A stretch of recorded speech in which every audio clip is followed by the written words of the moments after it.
Welcome to my channel. I want to ask you something.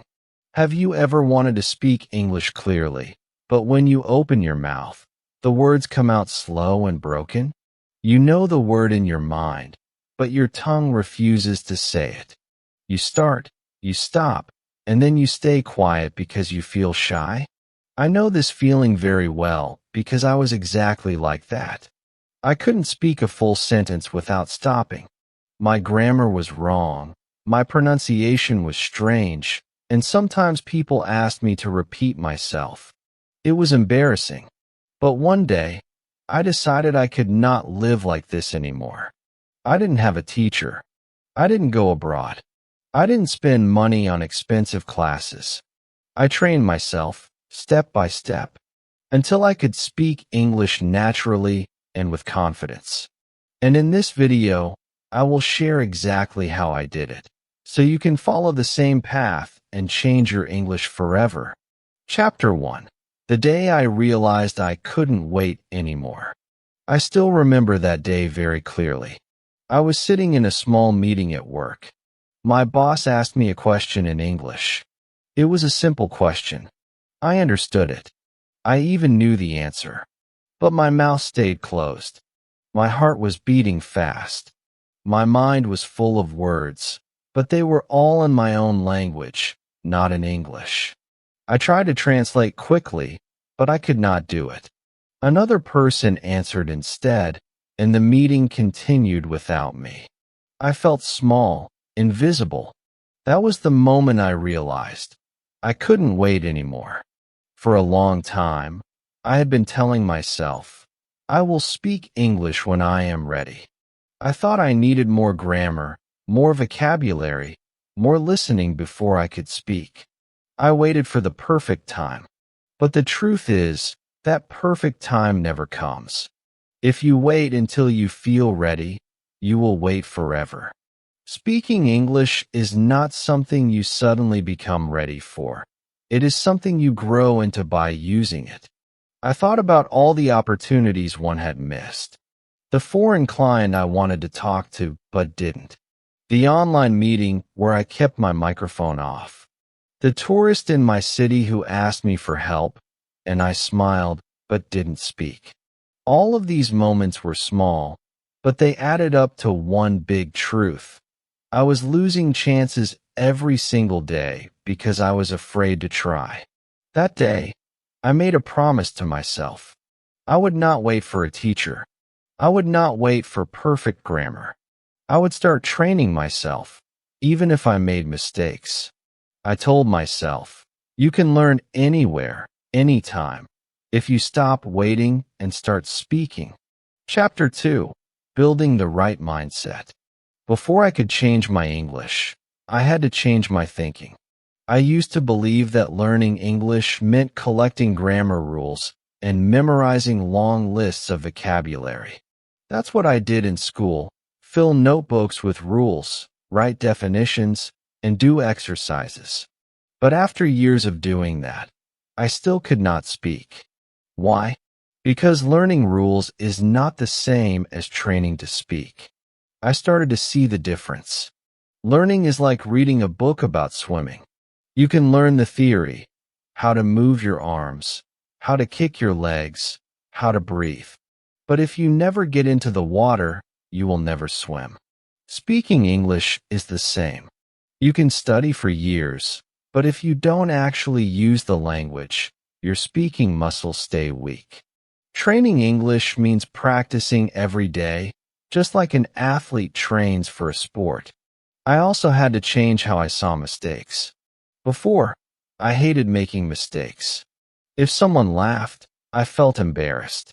If I said a wrong word, I felt stupid. But then I realized, mistakes are not signs of failure. They are signs of progress. Every mistake is proof that I am trying. I started to treat my mistakes like teachers. If I used the wrong word, I asked myself why. If I forgot a tense, I practiced it again. Another big change was learning to live in English in my mind, even when I wasn't fluent. I began thinking small thoughts in English. I'm hungry. It's raining. I need to call my friend. Slowly, my brain started to see English not as a school subject, but as a normal way to communicate. This mental shift made a huge difference. And of course, I had to be patient. Speaking well doesn't happen in 1 week or 1 month. There were days I felt I was not improving at all, but I told myself, keep going. Every small step counts. Self-belief became my fuel.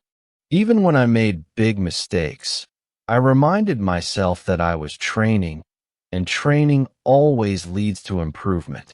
Changing my mindset was the first real victory. Once I saw English as a skill to train, not a subject to pass, my journey truly began. Chapter 3: My Daily Speaking Routine. Once my mindset changed, I knew I had to make a plan. I couldn't just practice English when I had time.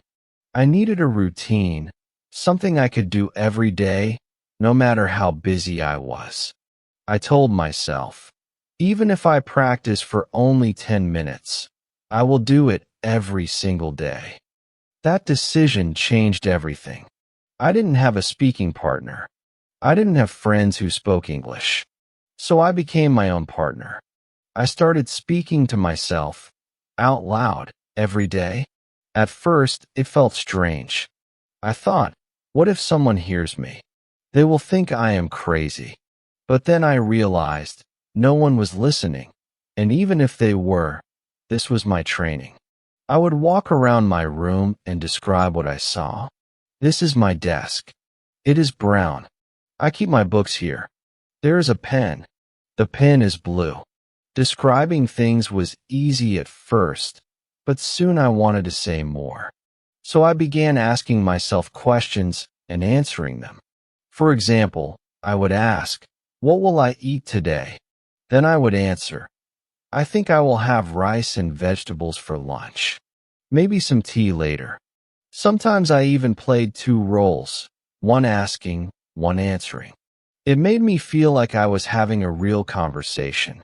One of the most powerful techniques I discovered was mirror talk. Every morning, I stood in front of a mirror and spoke to my reflection.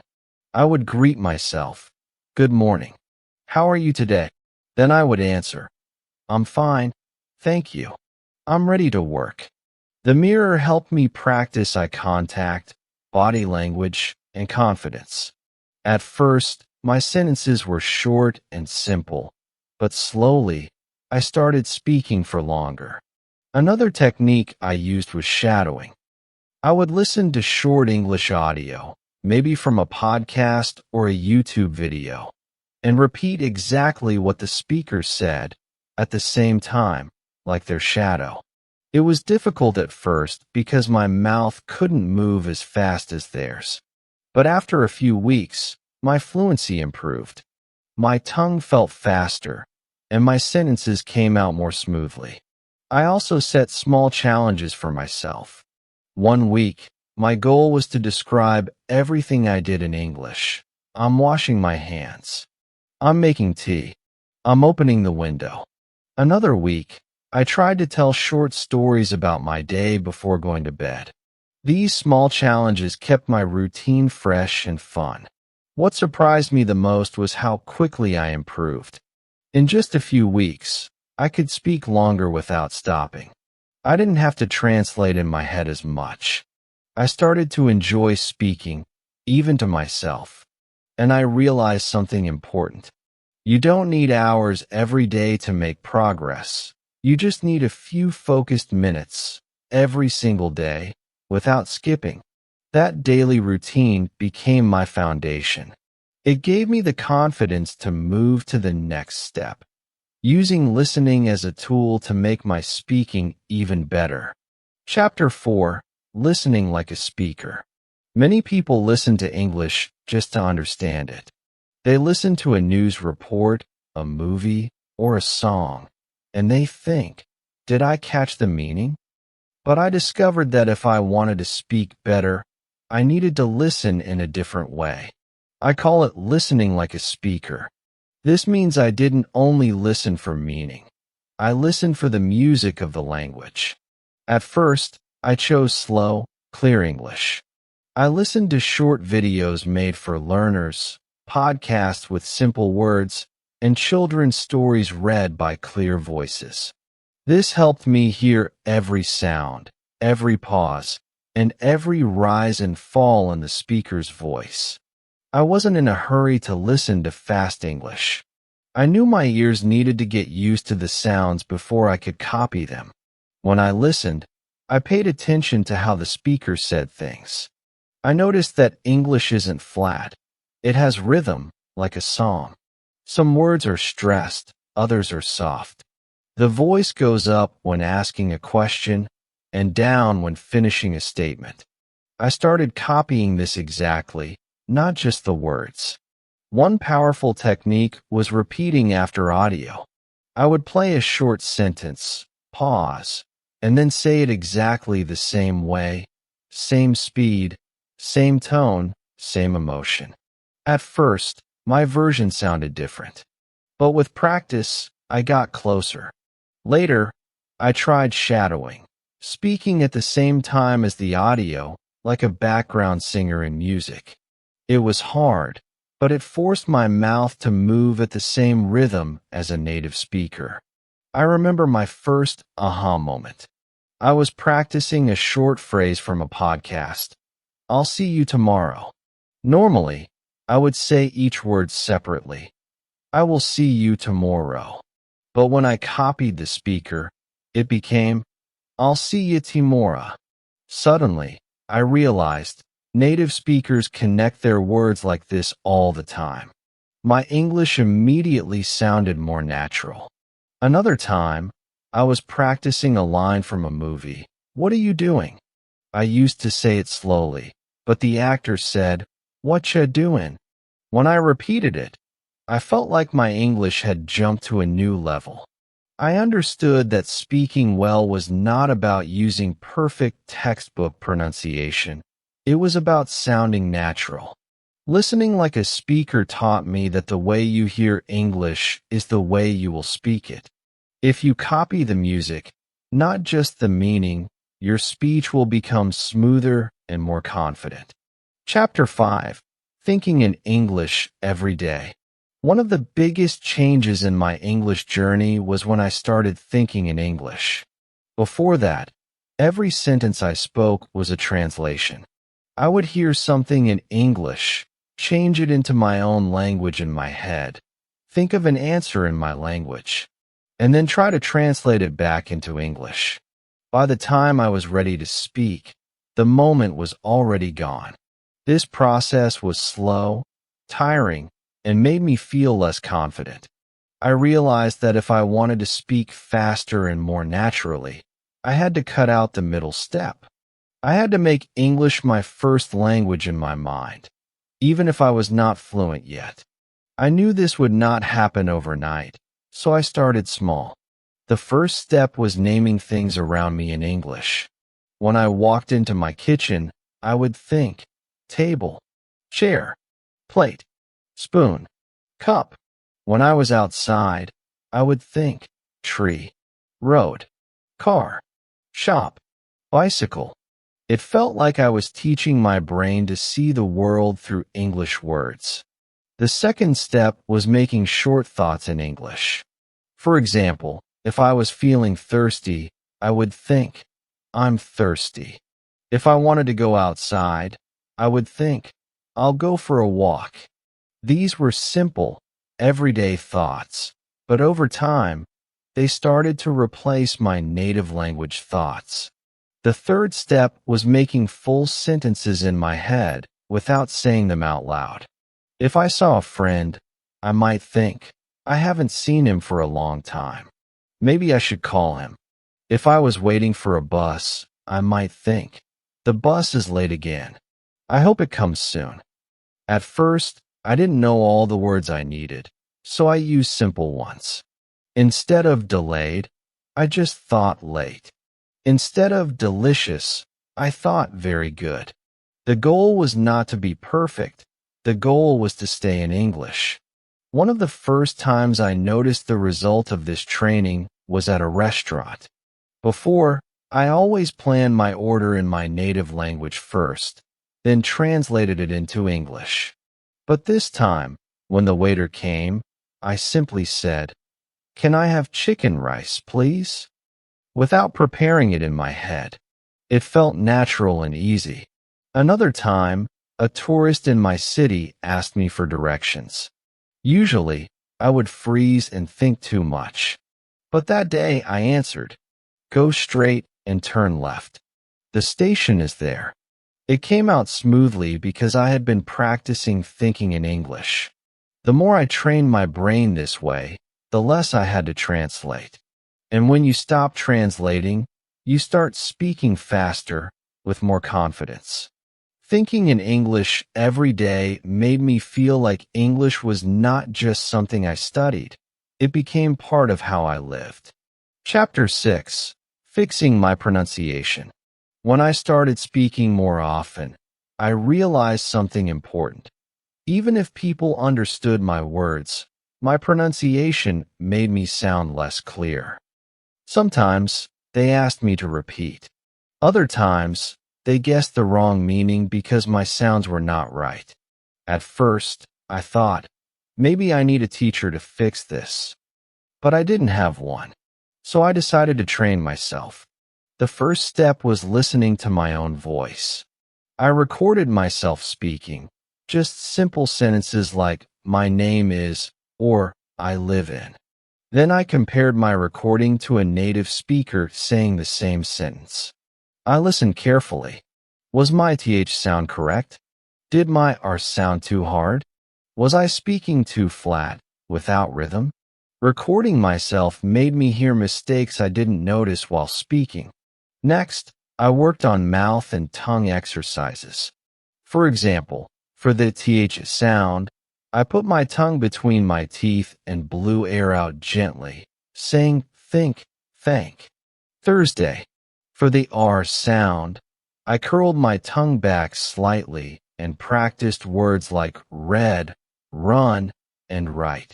I also practiced opening my mouth more when speaking, because in my language, I spoke with smaller mouth movements, which made my English sound unclear. I also learned that pronunciation is not just about single sounds. It's about connecting words. For example, I am going to often sounds like I'm gonna. What are you doing? Can sound like what ya doing. Copying these natural connections made my English flow more smoothly. With every improvement, my confidence grew. I understood that even if my grammar was not perfect, clear pronunciation helped people understand me easily. And when people understand you, you feel more confident to keep speaking. Chapter 7. Learning words I actually use. When I first started learning English, I thought the bigger my vocabulary, the better I would speak. So, I bought lists of 1,000 advanced words, many of which I had never seen before. Words like aberration, juxtaposition, and perfunctory. They looked impressive on paper, but the truth was, I never used them. They just sat in my notebook, collecting dust. I realized I was wasting my energy memorizing words that almost never appeared in daily conversations. So, I decided to change my method. Instead of hunting for rare words, I started choosing words from my own life, the things I actually talk about every day. If I was watching a TV show and someone said, "I'm running late," I would pause, write it down, and learn it. If I overheard a conversation in a cafe and heard the phrase, "That's a good idea," I would add it to my list. These words felt alive because I could imagine myself using them. That's when I discovered what I call the small set, deep practice method. Instead of trying to learn 100 words in 1 week, I would pick just 10 useful words or phrases and go deep. I didn't just memorize their meaning. I used them in my own sentences, said them out loud, and tried to fit them naturally into conversations. By the end of the week, those 10 words became part of my thinking, not just my memory. I remember one time when this method really paid off. I had learned the simple phrases, "Could you help me with this?" And that works for me. A few days later, I was talking to a foreign colleague at work. He asked if I could join a meeting, and without hesitation, I replied, "That works for me." His smile told me I had sounded natural, and I felt a rush of confidence. It wasn't a big, complicated sentence. It was just a small phrase I had practiced until it became second nature. That's when I learned something important. Speaking well isn't about knowing every word in the dictionary. It's about knowing the right words for your life and being able to use them without thinking. By focusing on useful vocabulary, I not only remembered more, I spoke more. And speaking more is what made me better. Chapter 8. The rule that changed everything. If I had to choose just one rule that made the biggest difference in my English journey, it would be this. Use English every day, no matter how little. It sounds simple, almost too simple, but it became my anchor. Before I followed this rule, my learning was random. Some days I studied a lot, and some days I did nothing. Weeks would pass without practice, and every time I stopped, it felt like I had to start over. But when I made a promise to myself that I would use English every single day, something changed. I didn't mean hours of study every day. That would be impossible for most people.